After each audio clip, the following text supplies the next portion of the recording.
Last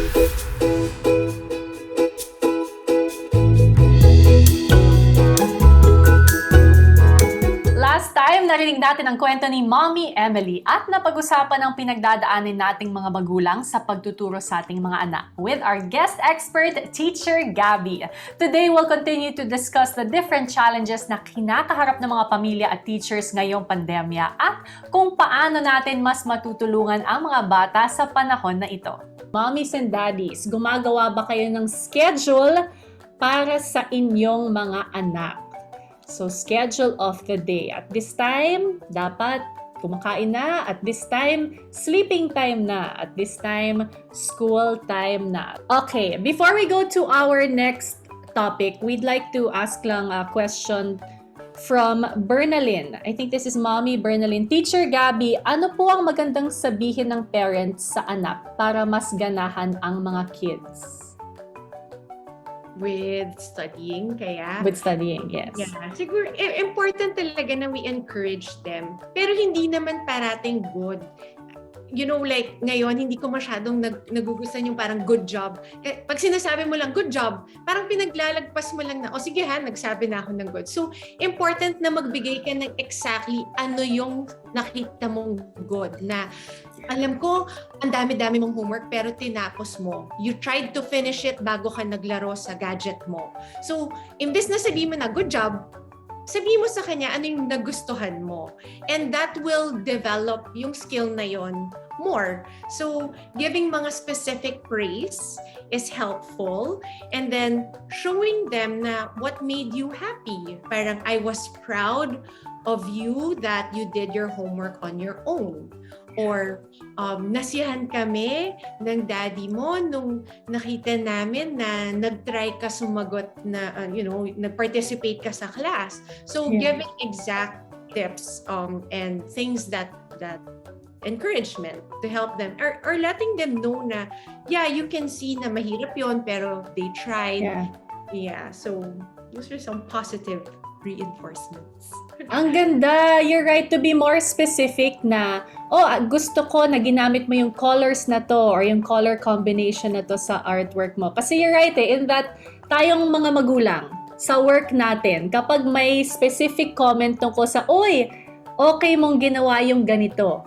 Diba parang we appreciate the very specific feedback. So, tama ka, it shouldn't be much different para sa mga bata. So, napakagandang tip niyan from Teacher Gabby. Okay, hihimayin pa natin itong topic ng scheduling para sa ating mga anak in just a bit. But before that, we have another parent na mag-share ng kanyang experience. So, papakinggan natin ang kwento naman ni Mommy Carla. She is a barangay health worker from Makati. Tumutulong siya sa mga pamilya at kahit hindi nasakop ng early childhood ang mga anak niya, very helpful ang kanyang insights bilang nanay. So, let's listen to Mommy Carla. Experience about sa distance learning. Sa una po medyo mahirap kasi hindi pa sanay sa ganung setup. Pero as time goes by, nakasanayan naman ako. And I'm proud na di ko na kailangan tutukan sa online class yung mga anak ko. I have 2 kids, grade 4 at grade 3 ngayon. Dahil may trabaho din ako, di ko sila natututukan. Pero dahil maaga ko silang naturuan sa mga bagay-bagay, medyo independent po kasi sila. Tapos po yung mga link na dapat nilang pasukan, ayun po. Kapag nakapasok naman na po sa link, ma'am, okay na po yun magsisimula na po yung klase. Doon ko lang po sila inaalalayan kasi hanggang sa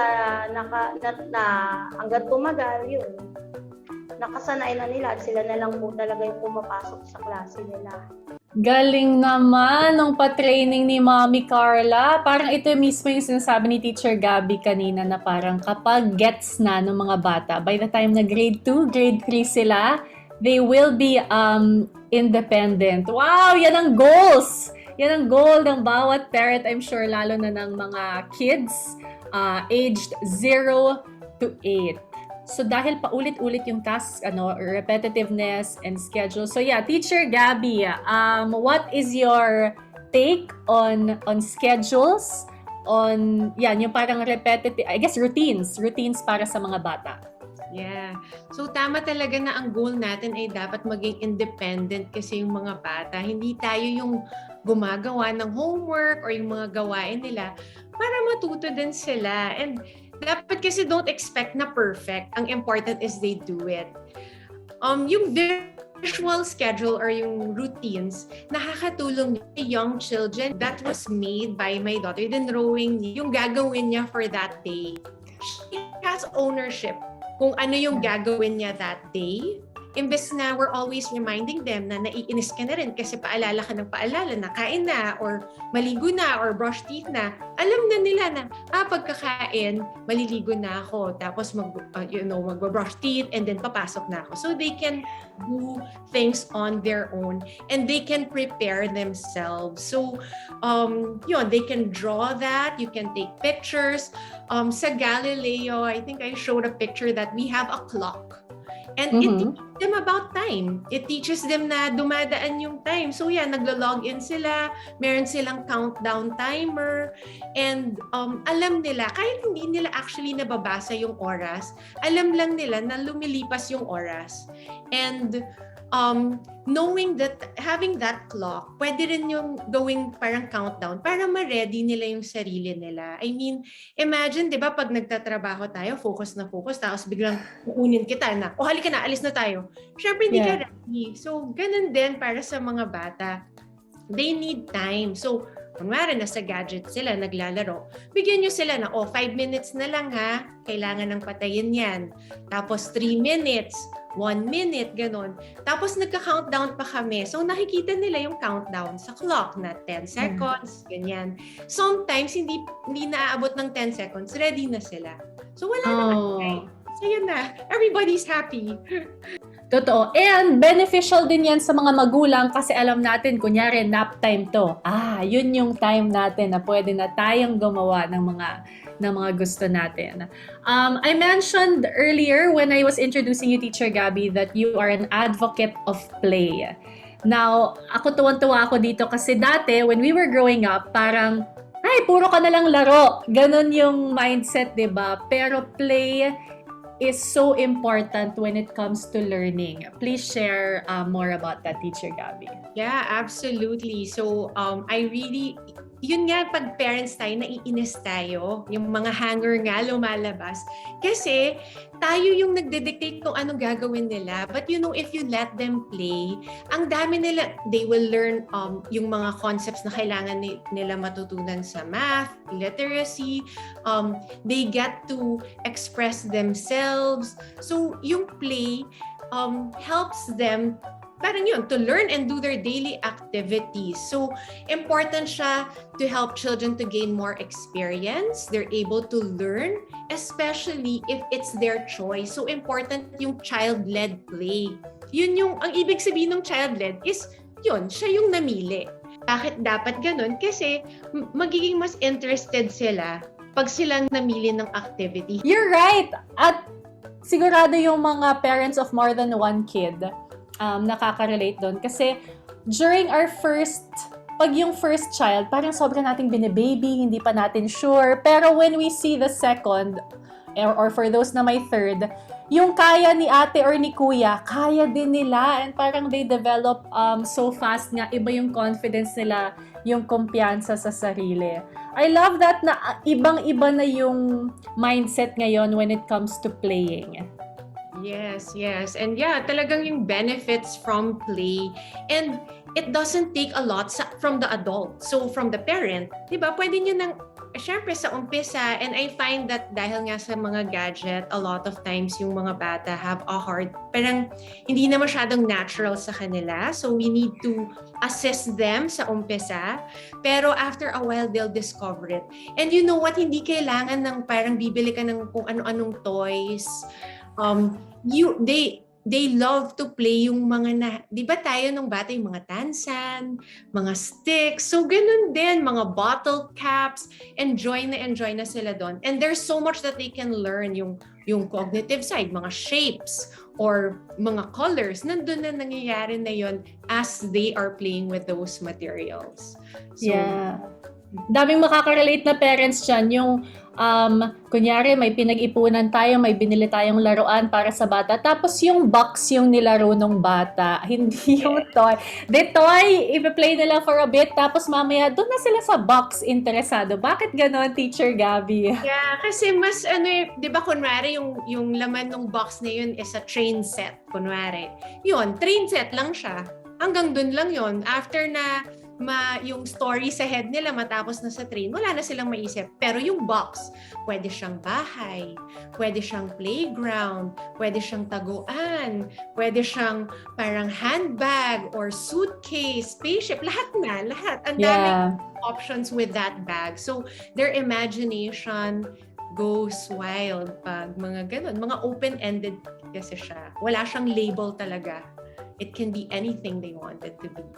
Yeah, ang ganda-ganda. Ang dami ko natutunan from Teacher Gabby. As always, of course, our TalkED expert for today. And Teacher Gabby, before we end, kasi this coming school year, hindi pa tayo sure, di ba? Especially for kids 8 and below. Hindi pa sure kung babalik na ba ng face-to-face or magpapatuloy pa for a few months itong distance learning or online schooling from home.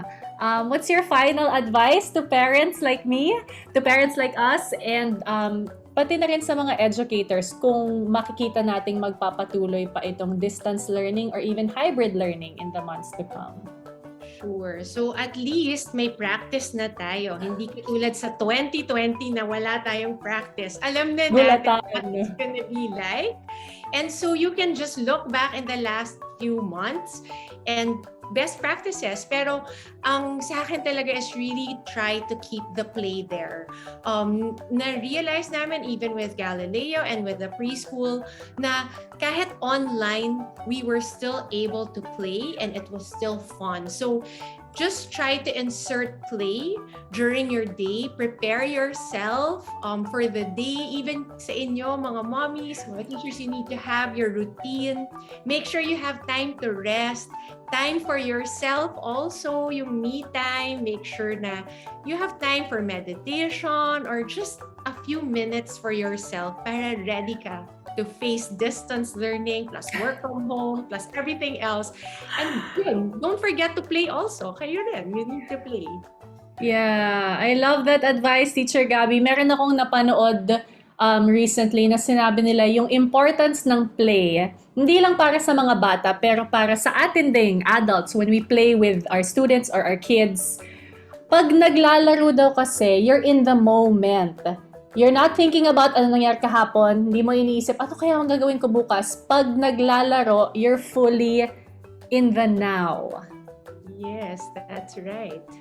Grabe. Thank you so much, teacher. Yeah, go ahead. Did you want to add something? No, that's all. Yeah, it's true. And you're not worried and you're just enjoying. And it also gives your brain a time to rest and a time to focus. So thank you. Thank you so much. Yeah, like Teacher Gabby said earlier, important yung ma-love ng mga bata, yung learning, more than getting the correct answer or the perfect score at the end of the day.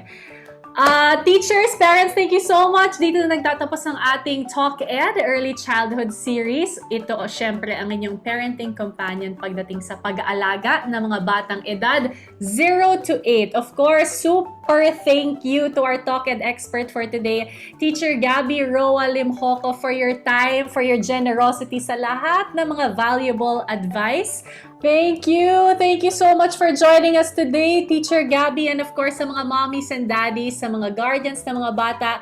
Tandaan natin syempre, sobrang important ng papel natin sa pag-unlad at pagkatuto ng ating mga anak. And children see, children do, kaya lagi natin silang gabayan. Of course, a few expert tips of the day that we'd like to add. First is to understand. Kailangan nating unawain ang mga problemang kinakaharap natin at ng ating mga bata. Of course, this is to achieve our second point, which is to learn. Siyempre, to learn the different strategies o hakbang na makakatulong sa pag-adapt sa new normal. Tulad ng sinabi ni Teacher Gabby kanina, so many helpful tips. Last is to recognize. Ito yung pagkilala sa mga pangangailangan at masisiguro natin ang bawat bata ay matututo at uunlad. I love it. So understand o pag-unawa, learn o pagkatuto, recognize o pagkilala. Kung kayo ay naghahanap ng early childhood video lessons, bisitahin lang syempre ang Knowledge Channel page sa YouTube. At makakatulong din kayo sa paggawa ng mas marami pang ECD content by donating through the Knowledge Channel Foundation website. Yan po ay knowledgechannel.org. Okay, next month, pag-uusapan naman natin ang outdoor play at ang importance ng environment. Gusto mo mga feature dito sa TalkED, gaya ni na Mommy Carla at Mommy Emily? Pwede yan, just share photos of your favorite outdoor activities kasama ng inyong mga kids using the hashtag KCH_TalkED. Okay, muli, kung gusto niyo ma-feature for our next episode about outdoor play, mag-post lang kayo ng photos playing with your kids outdoors and use the hashtag KCH_TalkED. And of course, please set your profile on public para makita namin ang inyong post. Muli, maraming salamat to all the teachers and educators and parents that joined us for today. Maraming salamat sa pagsama sa ating kwentuhan ngayong araw. Ako po si Mommy Bianca Gonzalez and see you again in our next TalkED.